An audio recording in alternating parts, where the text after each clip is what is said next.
Hi there, I'm Drew Badger, and I help guide English learners all over the world to English speaking confidence and fluency.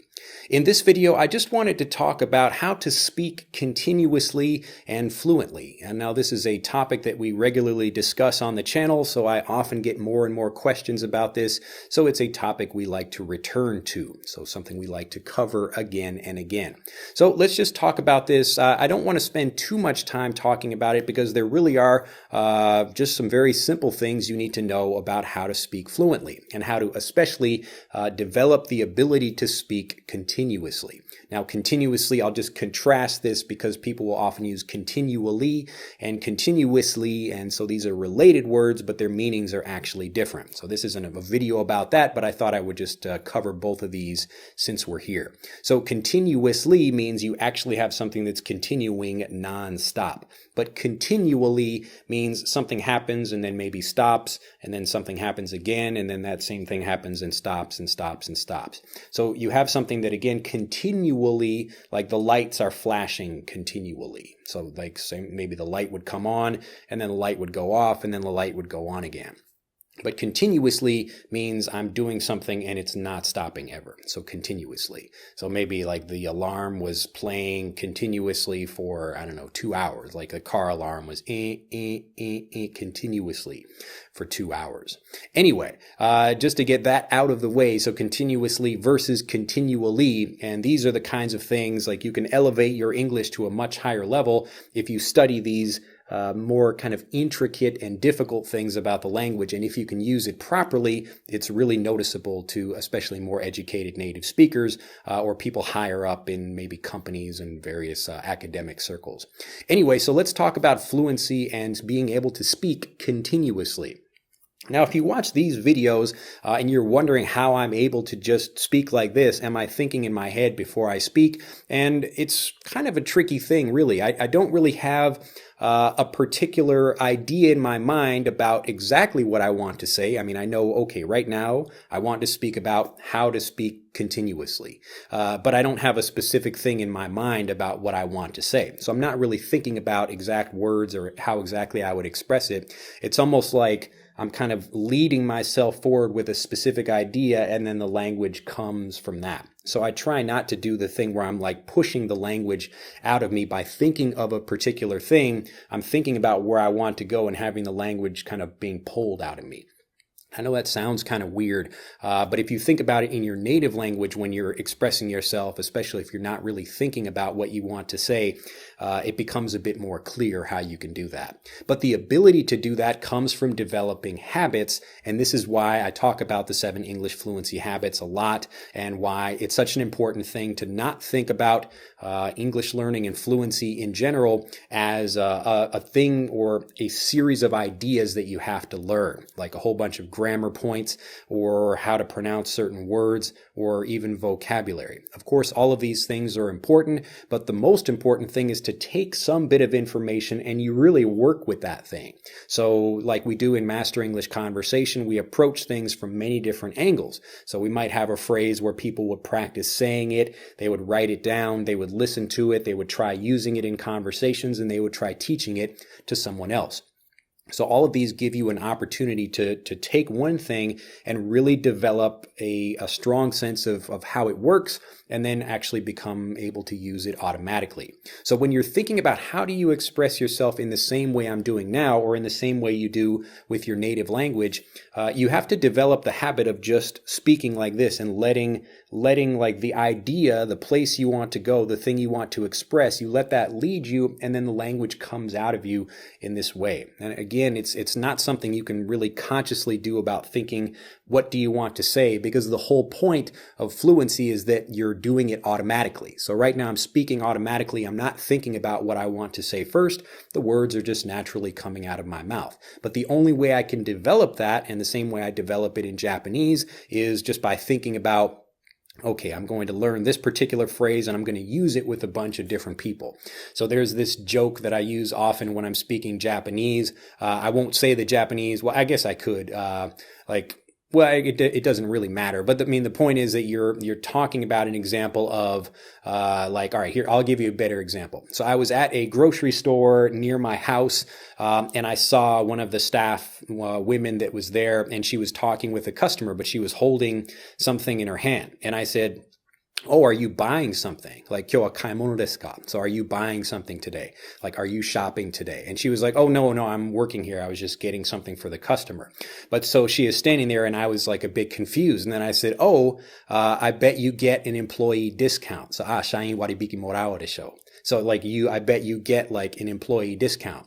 And like she laughed, and the other woman laughed also. And that woman was like, wow, like your Japanese is really good. And like, I was just like, oh, well, I didn't really think much of it, but it's because I practiced that joke a lot. And that joke works with, every Japanese person I've used it on, even like American speakers I use that on. Like if I go to the movie theater or whatever, and like I see somebody there, they're selling popcorn. I'm like, oh, I bet you get like all the free popcorn you can eat or whatever, or some situation like that.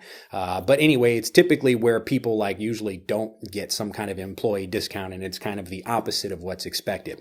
But the point is that I've used this joke with people, and I try not to use it with the same person again and again. So only like I have to remember who did I use that with, and it's a kind of an interesting game for me.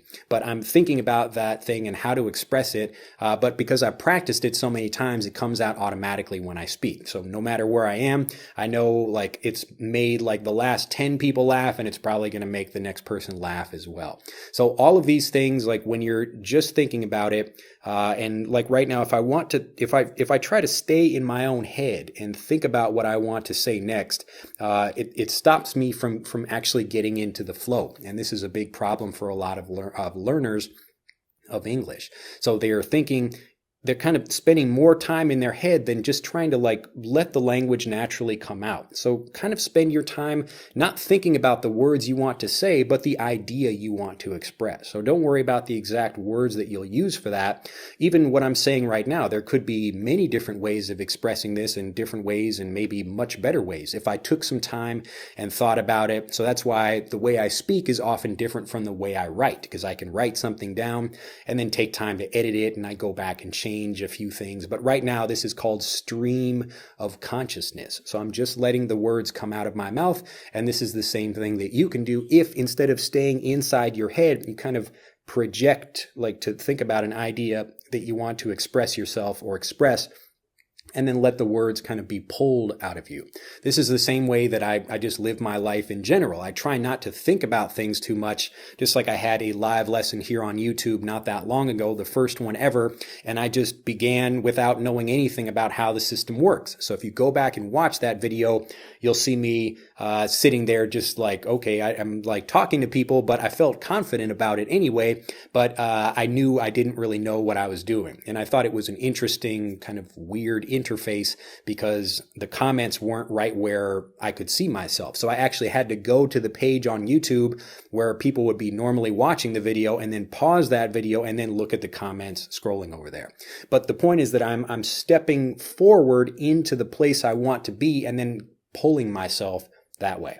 So instead of what native speakers, or I guess learners, when you're trying to learn another language, people kind of stay in their head and they're trying to make sure they collect everything perfectly before they take the next step. But you should be doing the opposite.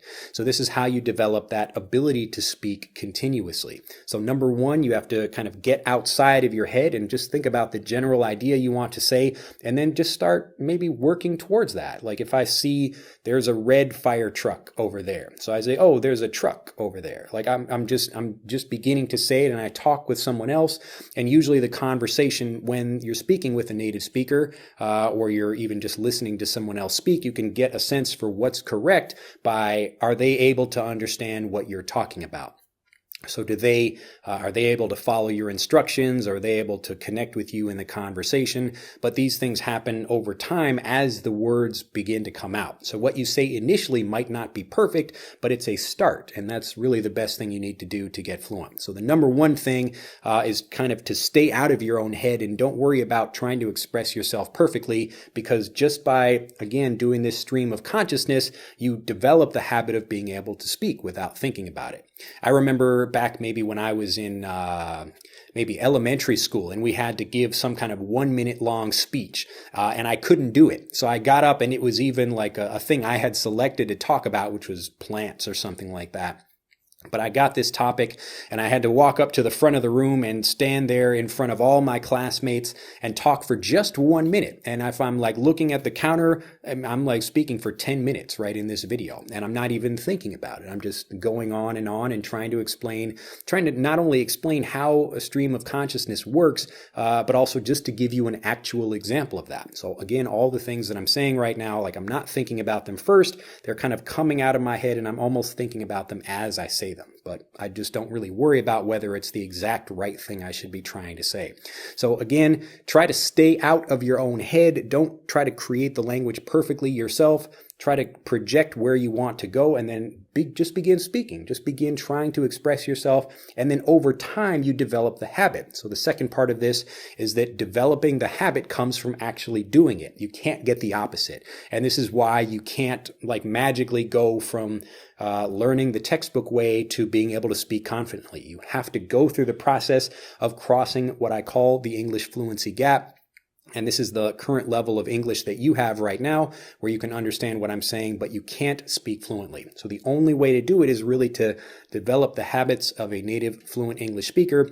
And you can do that by just taking these 2 steps. Think about what you want to say, but just project the idea and let it pull the language out of you. And then over time, you will learn how to direct that naturally and without thinking about it. Well, if you have enjoyed this video and you maybe agree with this idea, maybe you disagree with the idea, you can click that like button or even click the dislike button if you didn't like it. But let me know down in the comments if this has been helpful for you or not. Also, become a subscriber to the YouTube channel if you haven't already. And if you'd like to become a more confident, fluent English speaker and want to learn the specific habits you need to focus on in order to get fluent, whether this is maybe remembering vocabulary or improving your pronunciation or even learning more vocabulary, we can help you do that absolutely free at EnglishAnyone.com. So take our free quiz. And again, when you speak like this, like you might not speak fluently and perfectly all the time, but you develop the habit of doing it pretty well over time. But again, even this habit is something we can help you with absolutely free by clicking on the link in this video to take our free quiz. Well, that's it, and I look forward to seeing you in the next video. Get out, plan what it is you want to talk about without trying to think about the exact words. You notice I have no script for these videos. I just have an idea, and I start speaking. And you can do the exact same thing if you just try doing it as well. So don't worry, don't try to express yourself perfectly, just speak. Have a fantastic day, and I'll see you next time. Bye-bye.